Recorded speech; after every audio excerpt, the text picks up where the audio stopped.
Y hoy estamos pidiendo la censura y destitución. La censura y destitución del señor fiscal general del Estado. Cada comisión asumió su responsabilidad y recogió la cantidad de proyectos de ley y han procesado los mismos. La próxima semana vamos a tener la reunión y lo que yo le estoy diciendo de que haya una participación para la creación de esta hoja de ruta, la participación de todos los asambleístas, miembros de esta comisión. Televisión Legislativa presenta TVL Noticias Dominical con Tatiana Sonnenholzner. Saludos y bienvenidos a TVL Noticias Dominical. Soy Tatiana Sonnenholzner y vamos a revisar las noticias más importantes de esta semana. Empecemos.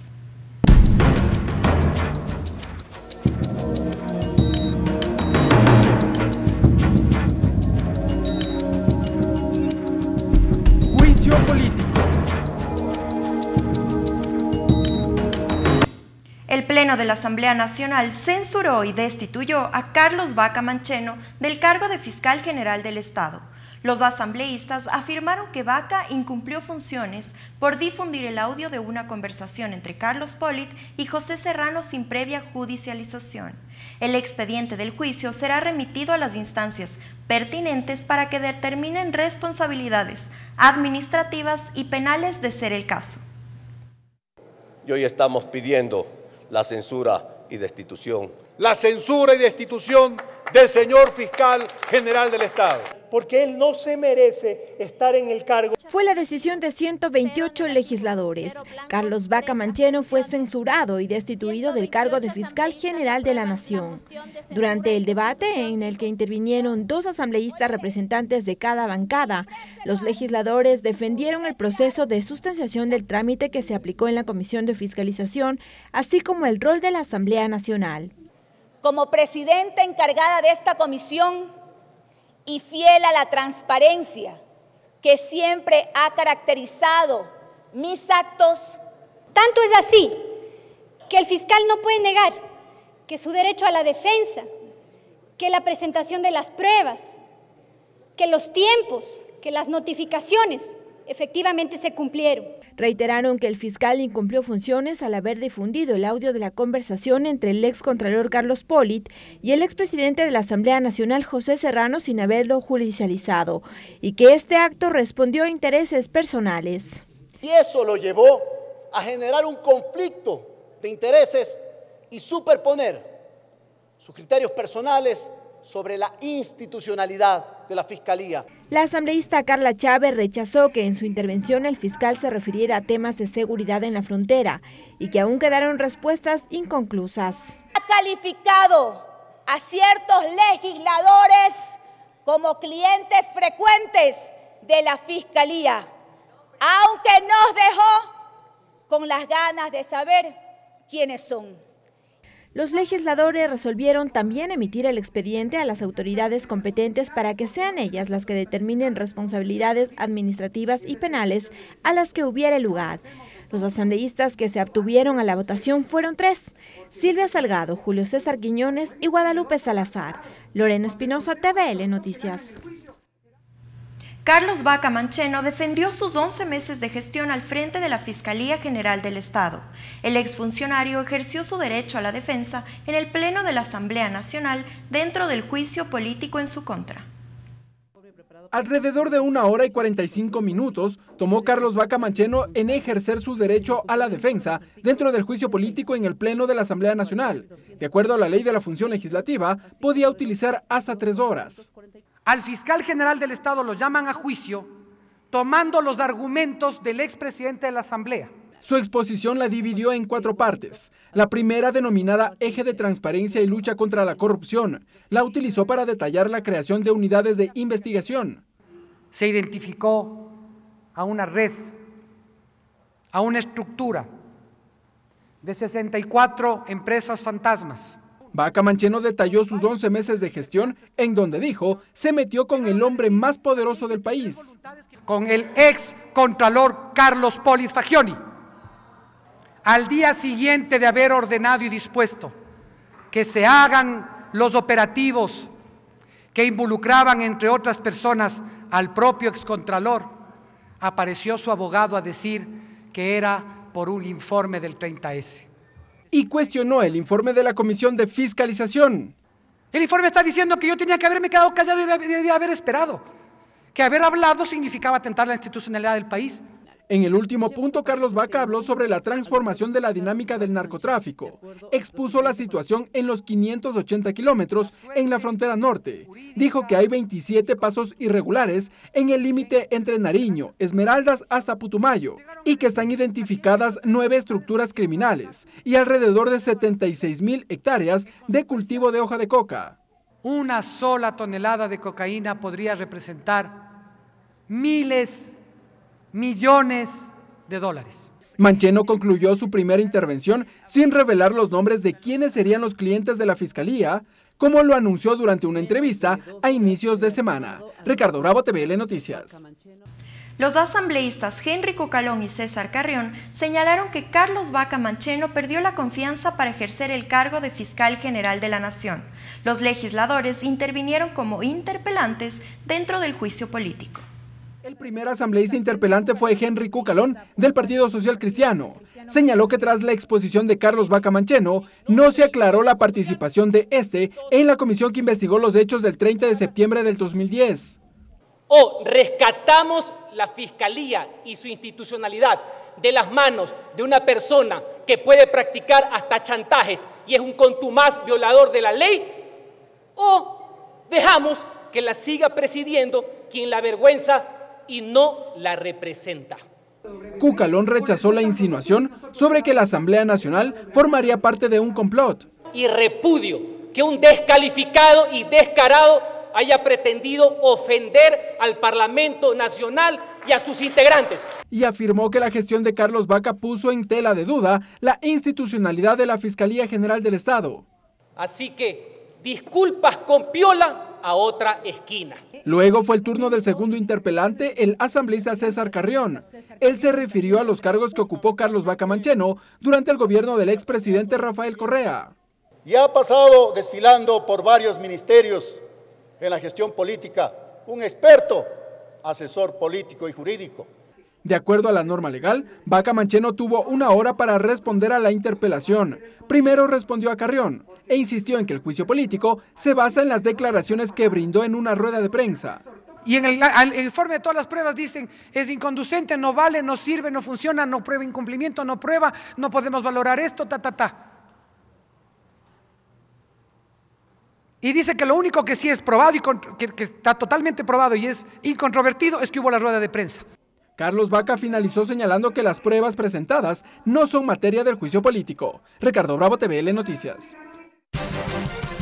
Asamblea en pleno.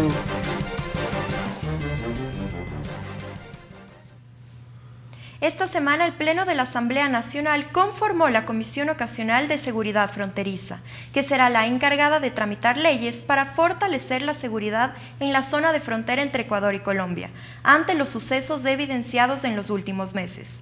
La mesa legislativa está conformada por 19 parlamentarios. Con 122 votos afirmativos, el Pleno de la Asamblea Nacional conformó la Comisión Ocasional Especializada de Seguridad Fronteriza, que será la encargada de priorizar el trámite de leyes tendientes a fortalecer los mecanismos institucionales y políticas públicas para la seguridad integral. Una de ellas será el proyecto de ley de seguridad pública y del Estado. Yo diría también todas esas iniciativas que se puedan traer desde diferentes sectores de la Asamblea Nacional que puedan mejorar la seguridad en la frontera norte, fortalecerla y sobre todo darle tranquilidad y paz a nuestra gente. La comisión ocasional está integrada por 19 legisladores: Juan Carlos Yar, Ana Belén Marín, Jofre Poma, César Litardo, Rubén Bustamante, Juan Pablo Belín, Rafael Quijije, Jorge Yunda, Fernando Burbano, Héctor Muñoz, Carmen Rivadeneira, Roberta Zambrano, Javier Cadena, Rina Campaín, René Yandún, José Chalá, César Carrión, Eliseo Azuero y Lenín Plaza.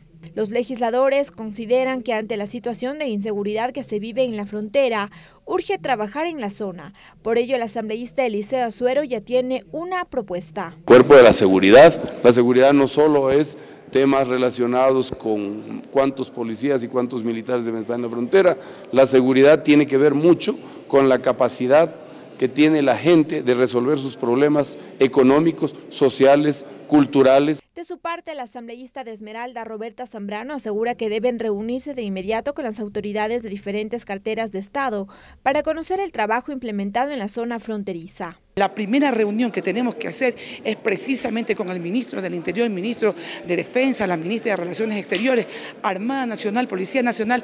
Aunque aún no se ha definido una hoja de ruta de trabajo, los comisionados precisaron que el trabajo en territorio será fundamental para conocer de cerca cuáles son las principales necesidades de quienes residen en las provincias ubicadas entre Ecuador y Colombia.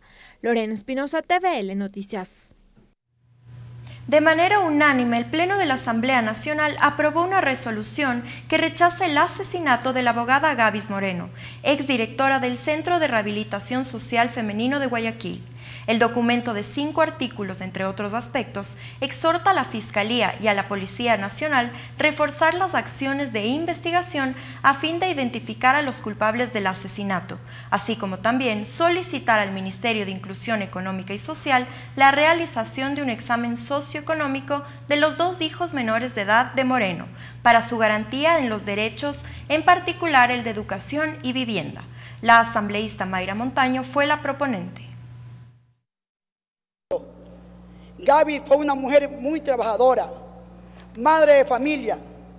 Tengo grabada aún en mi mente la expresión de su tierno hijo, porque Gaby tenía 2 hijos, una niña de 7 años y un niño de 11 años. El niño me dijo, me contó, cómo la respuesta como hacen los niños con toda su inocencia y su sinceridad. Me dice, qué duro ha sido perder a una mamá. Créanme que a mí se me hizo un nudo en la garganta. Escuchar eso de la voz de un niño que no piden vivir este drama. Y es el drama que viven las familias. Porque una mano criminal, una vil mano, apretó el gatillo y no le dio 2 tiros, no le dio 3 tiros. Le descargó 12 tiros en toda la humanidad de una mujer, que el único pecado que había cometido ella era servir a su gente. El proyecto de ley para la optimización y eficiencia de trámites superó el primer debate en el Pleno de la Asamblea Nacional. Los legisladores se mostraron a favor de la aprobación de la normativa que contempla aspectos positivos para la ciudadanía al momento de realizar un trámite administrativo en el sector público.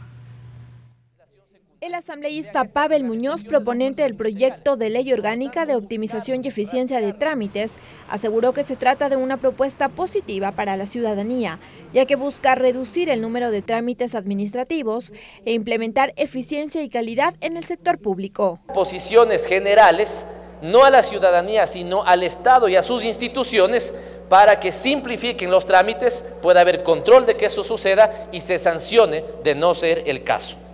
Y detalló que algunos de los beneficios que contempla el proyecto de ley es, por ejemplo, el intercambio de información. Puede ser que aquí mismo en la Asamblea Nacional a ustedes les debe haber pasado, a nuestros equipos de trabajo, copia de la cédula, copia del título certificado en Senacid, certificado de votación. ¿De qué estamos hablando? De unas instituciones públicas que obstruyen en vez de facilitar. Durante el debate, los legisladores se mostraron a favor de la propuesta que insistieron mejorará la condición de los ciudadanos y creará una nueva cultura. Entre ese pasado burocrático, a veces diría feudal, y la necesidad de un Estado realmente cercano y amigable con los ciudadanos. Y este proyecto está atacando firmemente aquella veta de la corrupción inherente a los trámites en todo el país. El asambleísta Henry Kronfle indicó que durante el análisis en la Comisión del Régimen Económico se identificaron varios problemas, entre ellos trámites innecesarios. Por ello detalló algunas soluciones. Es decir, gobierno en línea. Segundo, homologación de requisitos y documentos. Es increíble que no exista una homologación dentro de los diferentes ministerios, de las diferentes instancias de gobierno. Transcurrido el primer debate, los legisladores deberán enviar sus observaciones por escrito a la Comisión del Régimen Económico para, de ser el caso, se las incorpore de cara a la elaboración del informe para segundo debate. Lorena Espinosa, TVL Noticias. Con 114 votos afirmativos, el Pleno de la Asamblea Nacional conformó la comisión ocasional encargada de vigilar el cumplimiento de las obligaciones del Estado con los jubilados. La mesa legislativa quedó integrada por 9 asambleístas de diferentes bancadas y deberá solicitar al Ministerio de Trabajo que elabore un informe sobre el número de personas jubiladas por cada institución pública, haciendo constar específicamente qué personas cumplen requisitos establecidos por la ley para que se les reconozca la prestación de jubilación. Asimismo, el Pleno del Parlamento entregó la condecoración Doctora Matilde Hidalgo de Procel al mérito cultural a la cantante ecuatoriana Mirela Chesa, en reconocimiento de su trayectoria y el triunfo en el Festival Viña del Mar edición 2018. La cantante guayaquileña agradeció el reconocimiento y dedicó su música a todas las personas que ante la situación del país atraviesan momentos difíciles. La música tiene una única misión: sanar el alma, tiene el poder de poder llenar corazones. Yo espero que mis canciones puedan llevar ese positivismo, ese amor y sobre todo esa identidad del Ecuador, no solamente de una manera potente dentro de nuestras fronteras, sino a nivel internacional. Quiero mandar un fuerte abrazo a todos los periodistas. Todo el país está consternado por lo sucedido la semana pasada. Yo he tenido que cancelar múltiples shows que teníamos porque nadie está con ánimos, nadie está con ganas. Definitivamente este es un problema y un momento duro para nuestro país y como ecuatoriana me siento conmovida. Le mando un fuerte abrazo a las familias de las personas que actualmente están secuestradas y Dios quiera que pronto estén con nosotros y que podamos darnos un fuerte abrazo todos en unión como siempre, como lo que somos. ¡Que viva el Ecuador!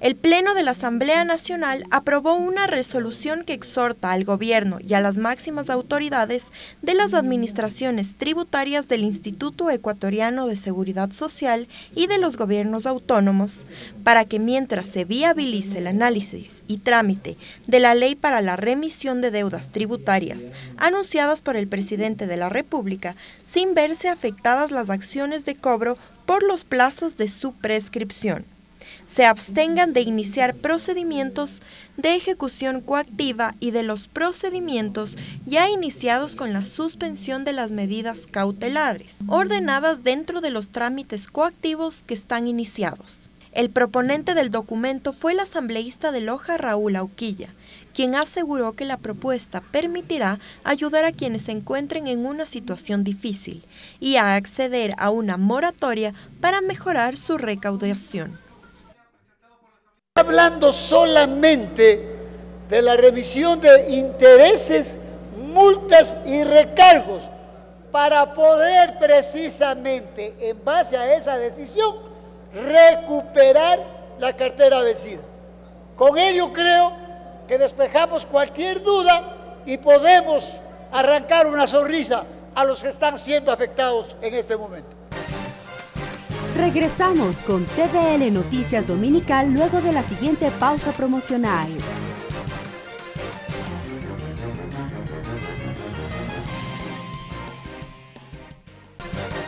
Sumario legislativo. La Asamblea Nacional tiene lista su agenda de trabajo hasta mayo de 2019. Seguridad y frontera, economía y producción, sociedad y democracia son los ejes de trabajo de los legisladores durante los siguientes meses. Además, el Parlamento se prepara para el segundo envío de paquetes a reformas en cuanto a materia económica por parte del Ejecutivo. La presidenta de la Asamblea Nacional, Elizabeth Cabezas, explicó que la agenda legislativa priorizada se organizó en función de los tiempos de los proyectos de ley que están en construcción en cada una de las comisiones legislativas. Cada comisión asumió su responsabilidad y recogió la cantidad de proyectos de ley y han procesado los mismos. Así, la agenda legislativa está condensada en ejes. El primero obedece a economía y producción. La ley interpretativa de reactivación económica. Dentro de este eje se incluye el segundo proyecto de reformas en materia económica del Ejecutivo. Pavel Muñoz espera que el texto lo remita el presidente de la República hasta el 26 de abril. Lo que no sabemos si será con carácter de urgente o no, pero evidentemente sea esta comisión o la de desarrollo productivo económico, estamos listos para tratarlo. El segundo eje, el de sociedad y democracia, incluye reformas en temas de salud, seguridad social y comunicación. El destino de esta revisión de la Ley de Comunicación, le debo comentar que este momento se encuentra en la Comisión de Desarrollo Colectivo, sin embargo habían algunos planteamientos de que podía ser también la Comisión de Justicia la que maneje este tema. Otro eje obedece a seguridad y frontera. Ley de Desarrollo Fronterizo, Ley Orgánica de Lucha contra la Corrupción y reformas al Código Orgánico Integral Penal. La Asamblea Nacional tiene previsto aprobar la agenda legislativa en los próximos 12 meses, tiempo en el que concluiría, además, el actual periodo administrativo, finalizó Cabezas. Ricardo Bravo, TVL Noticias. Los asambleístas Juan Carlos Yar y Carmen Rivadeneira fueron electos presidente y vicepresidenta de la Comisión Ocasional de Seguridad Fronteriza. El próximo miércoles se prevé que la mesa presente un cronograma de actividades que, entre otros aspectos, contempla el tratamiento de reformas legales y la presencia de autoridades en materia de seguridad. Los asambleístas Juan Carlos Yar, representante de la provincia del Carchi, y Carmen Rivadeneira de la provincia de Esmeraldas, fueron elegidos como presidente y vicepresidenta de la Comisión Ocasional de Seguridad Fronteriza. Ambos perfiles fueron destacados por los asambleístas César Litardo y Lenín Plaza, quienes mocionaron sus nombres. A una persona que tiene una vinculación directa con la zona fronteriza. Una mujer luchadora que siempre ha estado atenta a lo que ocurre en el país y en su provincia. Luego de la toma del juramento, el titular de la mesa suspendió la sesión para retomarla en una próxima convocatoria. Pero esta decisión no a todos convenció. A decir del asambleísta René Yandún, nuevamente la elección de quienes presiden se convirtió en un hecho politizado. No se ha comprometido a representantes de las diferentes provincias, no se ha puesto por delante las necesidades que es necesario que se las conozca oportunamente. Y criticó que no se analice con urgencia la situación de seguridad en el país en una misma sesión.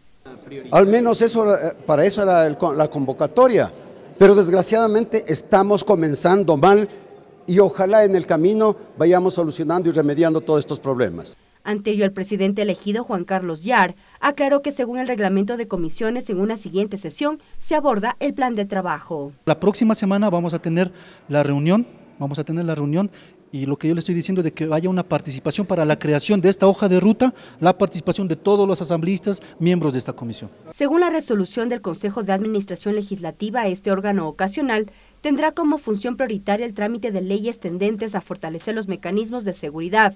La Comisión Ocasional Fronteriza tiene un plazo de funcionamiento de 90 días, dentro de los cuales deberá cumplir con los objetivos para los que fue creada. Mariela Logroño, TVL Noticias. Voces y opiniones. En el programa Tercer Debate de esta semana, los asambleístas Jofre Poma y José Chalá analizaron la agenda de trabajo que cumplirá la Comisión Especializada Ocasional de Seguridad Fronteriza. Los parlamentarios coincidieron en que el tema económico es una prioridad. Los asambleístas Jofre Poma y José Chalá se mostraron de acuerdo con la conformación de la Comisión Especializada Ocasional de Seguridad de Frontera. Poma, oriundo de la provincia de Sucumbíos, señaló que es necesario que el Estado ecuatoriano tome acciones. En eso quiero felicitar a la Asamblea Nacional que ha tomado la iniciativa de conformar una comisión especializada para que trate este tema, en donde nos han incluido, y agradezco también por la votación que se ha dado. En cuanto a las acciones que desarrollará la comisión especializada, Poma y Chalá ven necesaria la creación de política pública para la frontera norte. Temas de salud, de educación, empleo productivo, bienes y servicios, ¿cómo están en las poblaciones de frontera? Desde la atención misma de darle al ciudadano primero la garantía que tiene a sus derechos. También creen importante un análisis sobre la situación en la frontera norte tras la firma de la paz entre el gobierno de Colombia y las Fuerzas Armadas Revolucionarias de Colombia, FARC, aunque insisten en que el problema de fondo es la obtención de recursos. si a los jóvenes les garantizamos una alternativa de educación. Yo creo que la paz se consigue efectivamente a más de todos los niveles de cuidar las fronteras, la soberanía del país, efectivamente darles una razón de su propia existencia a los pobladores en este callejón, en esta línea de frontera. El trabajo de la comisión especializada empezará la próxima semana cuando reciban a las autoridades del Gobierno Nacional. Ricardo Bravo, TVL Noticias. La esencia de la ley. Y en nuestro segmento La esencia de la ley, nuestra compañera Lorena Espinosa nos explica en qué consiste la tipificación del delito de terrorismo en el Código Orgánico Integral Penal. El Código Orgánico Integral Penal sanciona con pena privativa de libertad a quien cometa de manera individual o a través de asociaciones actos que pongan en peligro la vida de la población. A continuación, en la esencia de la ley, les explicamos qué dice el COIP respecto del terrorismo. De conformidad con lo que establece el artículo 366 del Código Orgánico Integral Penal, se entiende como terrorismo a la persona que individualmente o formando asociaciones armadas provoque o mantenga en estado de terror a la población o a un sector, mediante la ejecución de actos que pongan en peligro la vida, la integridad física o la libertad de las personas. Quien cometa estos actos será sancionada con una pena privativa de libertad de 10 a 13 años. Asimismo, el COIP determina que quien coloque, arroje o detone un artefacto en contra de un lugar de uso público o de gobierno con el propósito de causar la muerte o graves lesiones a personas será sancionado de 22 a 26 años de cárcel. El asambleísta Fabricio Villamar explica cómo se enfrenta esta problemática desde la legislación ecuatoriana. Lo primero es entender que el Estado tiene que funcionar coordinadamente. La Ley de Seguridad Nacional te plantea que, por ejemplo, el Ministerio de Relaciones Exteriores, en coordinación con el Ministerio de Defensa, tienen que buscar la cooperación internacional y la información necesaria para poder reprimir este tipo de delitos. Luego, se necesita establecer en materia legal también la línea presupuestaria necesaria para poder enfrentar estos delitos. Por ello, el Ecuador además es signatario de varios tratados internacionales para prevenir el terrorismo. Uno de ellos responde a la prevención de secuestro de ciudadanos. Paralelamente a la tipificación, el Código Orgánico Integral Penal sanciona a aquellas personas que de manera voluntaria, ya sea indirecta o de manera directa, financian actividades que se desarrollan a través del terrorismo. Esta conducta tiene de 7 a 10 años de cárcel. De aquí que varias instituciones trabajan en medidas de prevención para contrarrestar el terrorismo. Una de ellas es la Unidad de Análisis Financiero, que es la encargada de ejecutar las políticas de prevención, no solamente del lavado de activos, sino también del financiamiento de delitos, entre ellos el terrorismo. Su directora y exfiscal Diana Salazar lo explica. Para eso se mantienen varias medidas de prevención, como es, por ejemplo, a través de los sujetos obligados, que tienen que establecer políticas de debida diligencia, de conozca a su cliente. Por ejemplo, si una persona se encuentra en estado de alerta, no solo en el país, sino a nivel mundial, no podría o ya dependerá de cada persona realizar o no relaciones comerciales. Asimismo, se encuentran los manuales de prevención y la capacitación básicamente que lidera la Unidad de Análisis Financiero. Según información de la UAFE, a nivel mundial existen listados de riesgo emitidos por el Consejo de Seguridad de Naciones Unidas y por la Oficina de Control de Bienes Extranjeros del Departamento del Tesoro de los Estados Unidos, que son las denominadas listas OFAC. Listados de personas que figuran en Interpol y otras identificadas por organismos internacionales que se estarían dedicando a este tipo de delitos. El Ecuador adopta medidas especiales para congelar los activos que se encuentran manejando estas personas en el Ecuador. Esto quiere decir que si un nombre aparece en los listados, los fiscales deben solicitar a los jueces que bloqueen y congelen las cuentas, con el fin de evitar que se continúe financiando actividades terroristas.